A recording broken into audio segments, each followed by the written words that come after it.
The other question I've got to ask for is the other week, Blur started their UK and Ireland tour. They played some gig down in Dublin, which I didn't go to because the war is still going on. What side I'm on, the lads, BDI.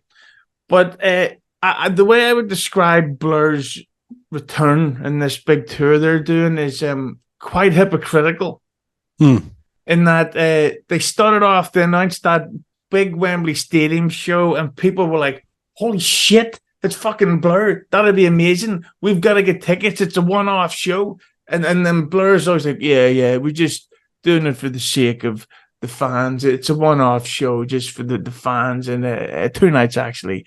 We're going to do 2 nights, and that'll be it just for the fans. No other reasons. We're also going to tour Europe because it's just one night.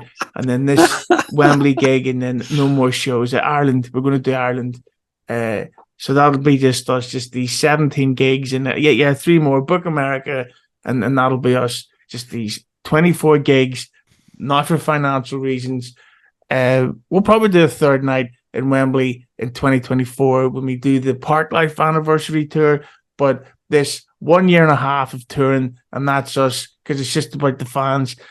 And again, with Blur, it's as we go back to the Noel thing. Tickets aren't shifting the way they were assumed. They sold out Wembley Stadium the first night because they advertised it as one-off gig. This is it. This is your chance. And then they did this bizarre thing, which I'm sure you noticed online. They started announcing the tour dates one at a time.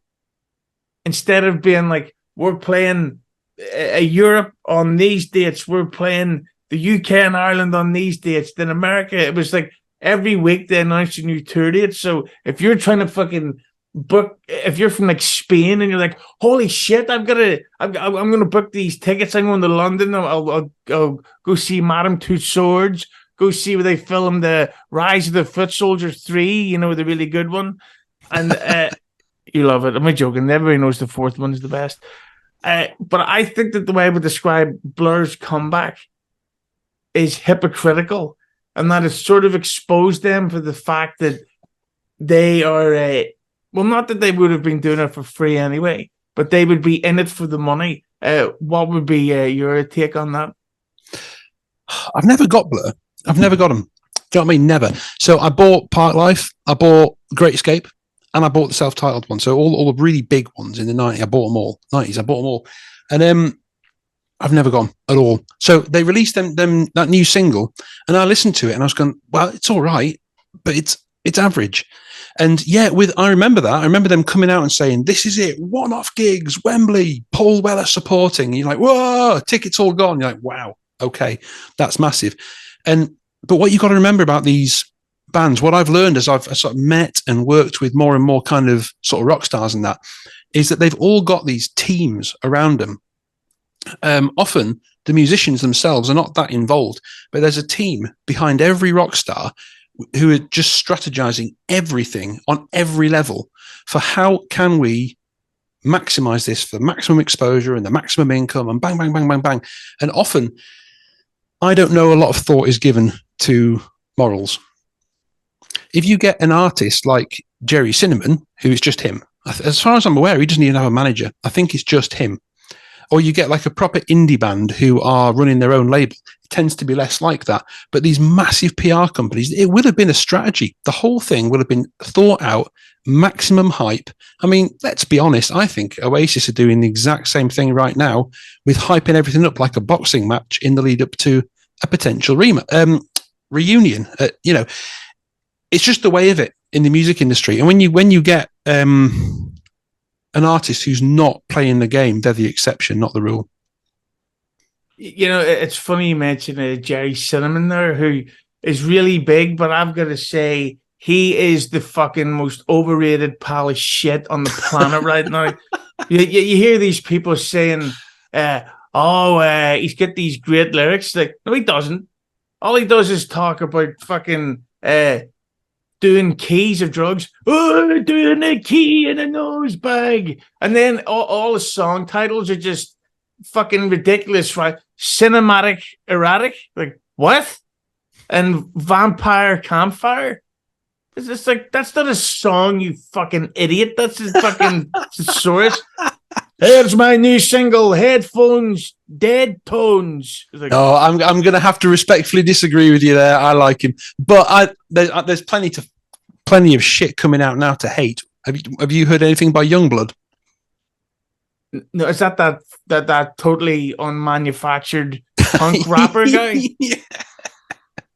He is a man. So Jerry, I got a lot of respect for Jerry Cinnamon because he's done it himself, and he plays guitar, he writes his own songs, and all right, he can get a bit pretentious on some of the song titles and stuff. All right, fair enough, but he's a rock star, so what do you want?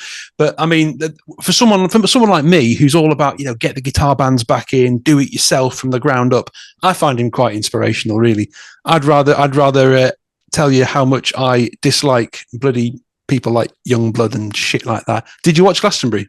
I seen some of it, but the thing is, they fucking mix that worse than I used to mix cocktails.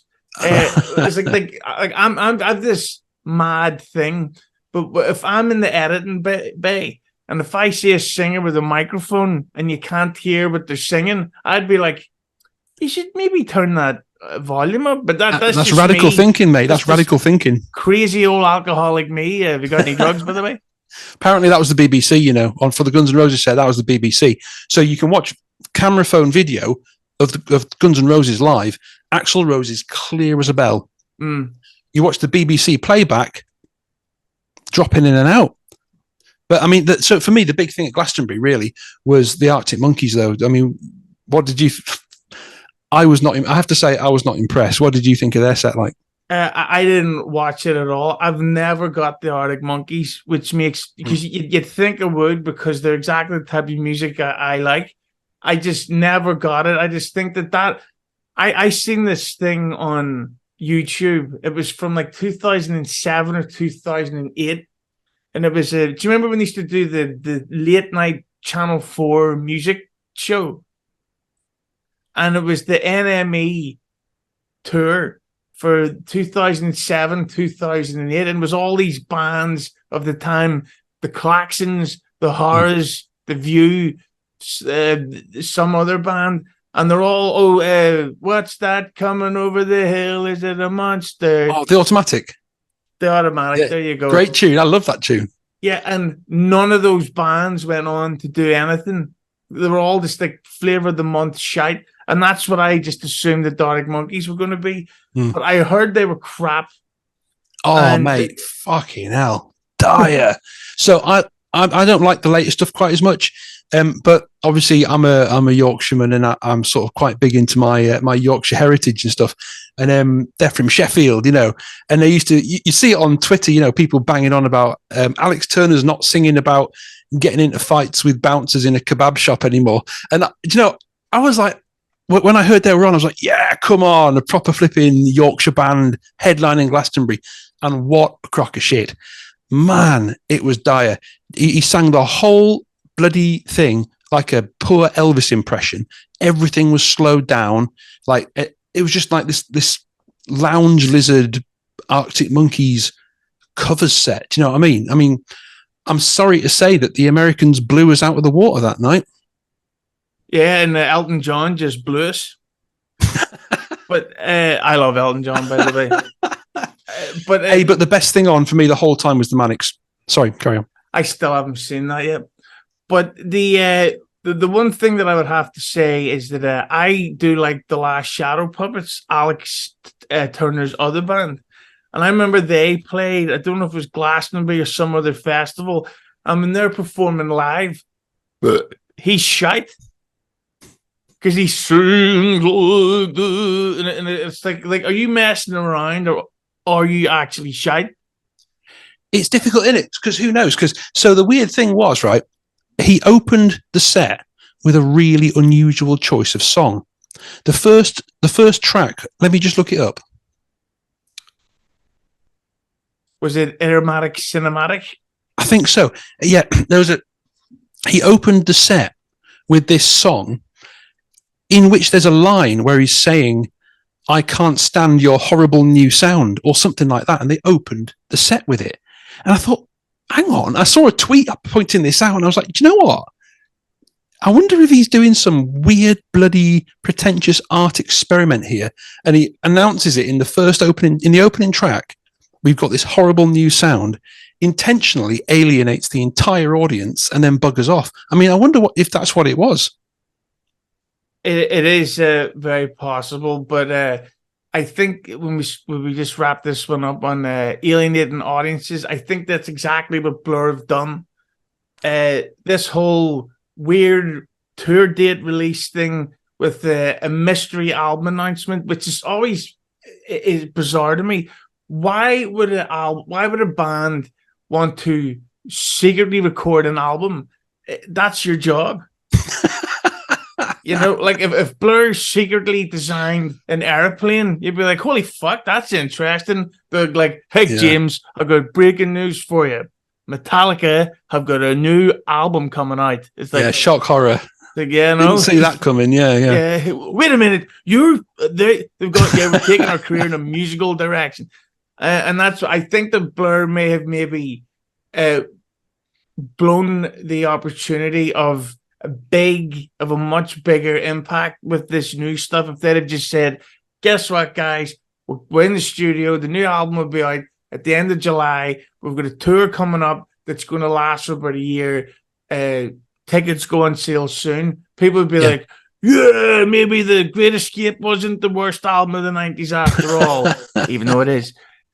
But yeah, and they could have played, I don't know, Park Life underneath it, ended it up with the tour dates showing while the Universal plays, and you'd be like, okay, I'm going, let's phone up Jerry Cinnamon's drug dealer, and we'll go get wasted, and we'll fight the fucking bouncer in the kebab shop. This is going to be great. Do you know what? This is the thing. People realise, like you've realised, when they've been manipulated, when there's been these PR guys behind the scenes calculating and planning everything, people recognise when they've been hoodwinked, and it damages goodwill towards the band. I'll admit, I've not followed Blur very closely. I like bits. I'm not a fan really, though. I like bits, but from what you're saying, it sounds like they've really kind of gone about it in a way that's going to piss everyone off in this day and age when everyone can share exactly what they think about it the moment it happens on Twitter and it just catches fire, you know? Yeah. And that's why I think that Liam is so beloved, because ever since he's gone solo, he would say, right, in 5 months' time, the new album's coming out. There's going to be 2 singles between now and then, and the tour starts a month after the album's release date. Here's the ticket prices, here's the venues, and he'll even sometimes say, and we'll probably be back the year after. It's just like, they just told us everything we need to know, because that's the smartest thing, and it's worked out. And I say, and wouldn't it be amazing if Blur is on a reunion tour while Oasis is back and the feud starts up again? It would be cool. Hey, but Liam does that too much. You know, when I was at Nebworth, he'd posted the set list, including the encores. And so because he told everyone exactly what was coming, no one shouted for an encore. Everyone just stood there singing Champagne Supernova, waiting for him to come out and play it. Do you know what I mean? There's sharing and there's oversharing.